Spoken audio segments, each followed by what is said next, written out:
My name's Ben Laverty the fourth.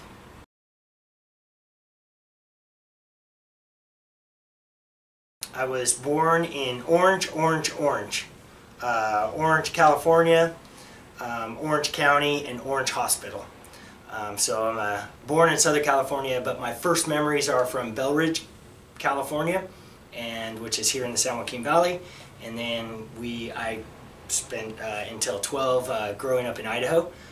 Burley, Idaho. My mom's hometown is Oakley, Idaho, which is about 20 miles from there. And then back to Bakersfield, and since then, Bakersfield, San Luis Obispo, and Adelaide, South Australia.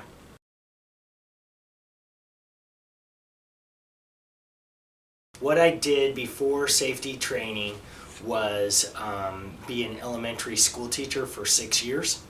I taught 1st through 3rd grade, and it absolutely helped me to be a good trainer.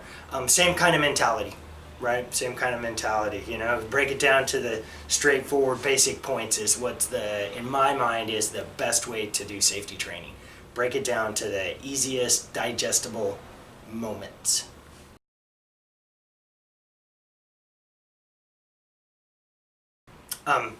Family business led me into safety training. So I've worked part-time with my dad for many years before I started full-time 13 years ago.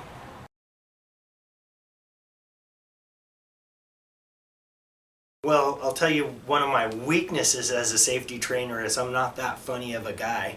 So that's some of the feedback. We give each other feedback here, and that's some of the feedback I've had. So I turn that into some humor. Strengths for me, again, would be that I break things down into digestible chunks or into chunks that make sense. So I really like to bring it into a focus, to focus on what's really important and the main criteria, and not get too bogged down with every detail that can be had for every topic.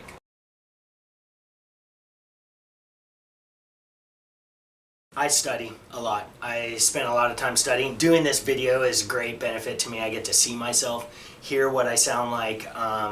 Also just from a tech,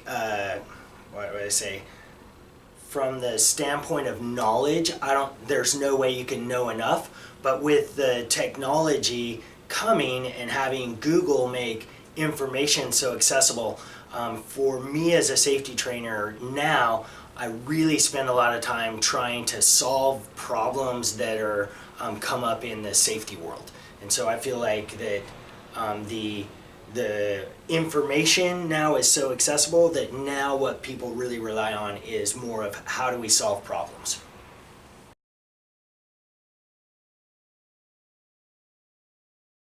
I teach the most often pesticide classes, monthly safety training topics, which cover a wide range but last for a short period of time. I teach food safety classes. I do a lot of violence de-escalation classes, or our version of active shooter, and also a fair bit of fall protection classes, which is really my area of expertise within Cstc, is that I have a lot of expertise in fall protection.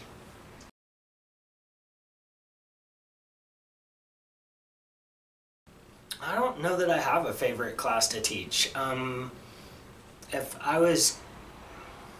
Right now, I've been really enjoying that violence de-escalation class. It's been great. We do excellent role plays, so there's a lot of activity. We model out what happens, do the punching and the blocking, and that's a lot of fun. So I've been really enjoying that class. It's a really active class.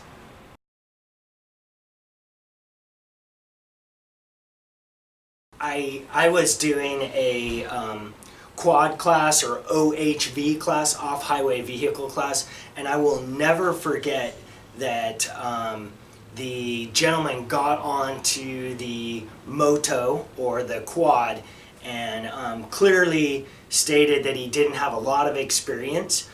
So I said, okay, go real slow, and we kind of talked about it, and knowing that the intent of the class is not to teach you how to drive it, And he says, okay, I'm good to go. And then as he was backing up towards me and I was standing off to the side, the boss came with his truck and parked next to me to start talking to me.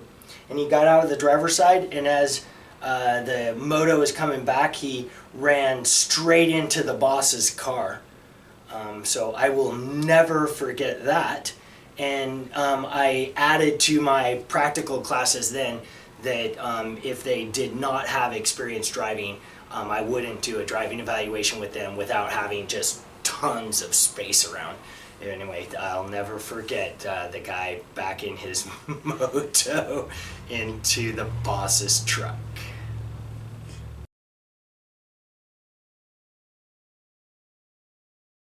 Leave 4 seconds of follow distance while driving. It is my, for accident prevention, I would say, if I was going to give you one thing, leave extra follow distance in front of your car. It's the number one thing you can do every day if you drive to be a little bit safer, give yourself a little more time to respond and react, and it's difficult to do. I'll just tell you. So leave more follow distance, 4 seconds.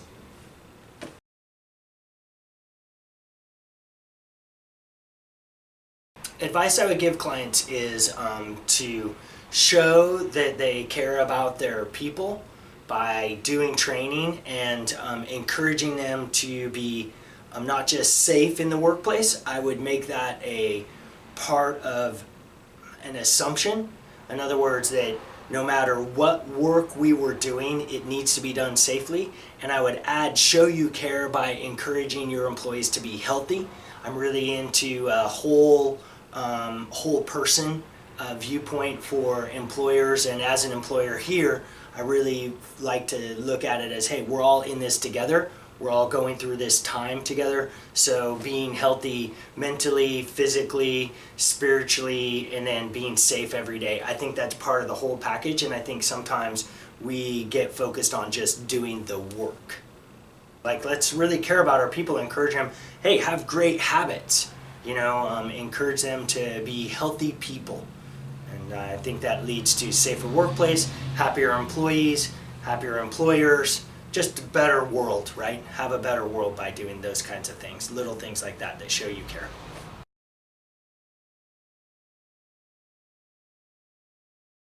My dream vacation would be to spend 3 months backpacking through Europe and then spend another 9 months traveling to a variety of destinations throughout the world with my wife Kathy, and just being able to have the time to be flexible and sort of live that sort of backpacker's lifestyle.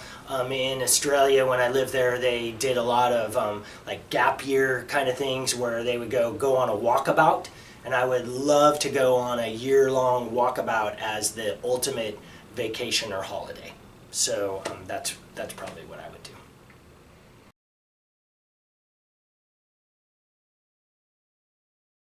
I love to do art. I make art. I even, for the last probably 5 years, I specifically do what I call plywood art.